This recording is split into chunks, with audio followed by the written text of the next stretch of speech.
শাৰদীয় দুৰ্গোৎসৱলৈ মাজত মাথো আৰু কেইটামান দিন ব্যস্ততাৰ অন্ত নাই মৃৎশিল্পীসকলৰ লগতে দুৰ্গা পূজা আয়োজক সমিতিসমূহৰ ৰাজ্যৰ বিভিন্ন প্ৰান্তৰ সমান্তৰালকৈ নগাঁও চহৰৰ লগতে নগাঁৱৰ কঠীয়াতলী ননৈ পুৰণি গুদাম চামগুৰি গটঙাৰ শিল্পালয়সমূহৰ খনিকৰসকলে দিনে নিশাই ব্যস্ত মৃন্ময় প্ৰতিমা নিৰ্মাণ কৰাত বিশেষকৈ গটঙাৰ অতি পুৰণি চাৰিখনকৈ শিল্পালয়ৰ পৰা মধ্য অসমৰ বিভিন্ন পূজাসমূহৰ বাবে দুৰ্গা দেৱীৰ প্ৰতিমা বনোৱাত ব্যস্ত মৃৎশিল্পীসকল প্ৰায় 30 বছৰে এই শিল্পালয় কেইখনে মধ্য অসমৰ বিভিন্ন অঞ্চললৈ প্ৰতিমাৰ যোগান ধৰি আহিছে এই বছৰো ব্যতিক্ৰম নহয় প্ৰায় 30খনতকৈ অধিক দুৰ্গা পূজা সমিতিৰ বাবে প্ৰতিমা নিৰ্মাণ কৰি আছে খনিকৰসকলে সীমাহীন ব্যস্ততা বাঢ়িছে মৃৎশিল্পীসকলৰ মাজত ভিডিঅ' জাৰ্নেলিষ্ট মৃণালৰ সহযোগত নগাঁৱৰ পৰা বিভূতি বৰাৰ প্ৰতিবেদন বটদ্ৰা লাইভ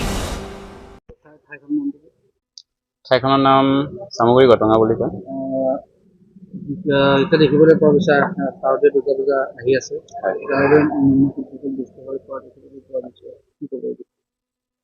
হয়, যিহেতু এইবাৰ পূজা বহুতখিনি সমাগত আজি এই মাহৰ ছেপ্টেম্বৰ মাহৰে 28 তাৰিখৰ পৰা বেলবৰণ ষ্টাৰ্ট হ'ব। সেইদিনা আমাৰ যিমানখিনি মূৰ্তি আছে সেইখিনি মানে পূজা মণ্ডপলৈ যাব। গতিকে আমি গোটেই যিমানখিনি খনিকৰ আছো চবেই তৎপৰভাৱে ব্যস্ত হৈ পৰিছোঁ। বাকী এইটো মাহৰ লাষ্টত আৰু ইয়াৰ মাৰ শেষ পৰৱটো দিয়া হয়। এই কিমান অৰ্ডাৰ আহিছে? এইবাৰ অৰ্ডাৰ আহিছে বাৰু, কিন্তু আমি কমিটি মানুহখিনি ঘূৰাই দিবলগীয়া হৈছে, কাৰণ এইবাৰ আমি মূৰ্তি যথেষ্টখিনি যিমানখিনি বনাব লগা হয় তেনেকুৱা বনাব পৰা নাই, যিহেতু ইয়াত খনিকৰৰ বহুত মানে অভাৱ চলি আছে।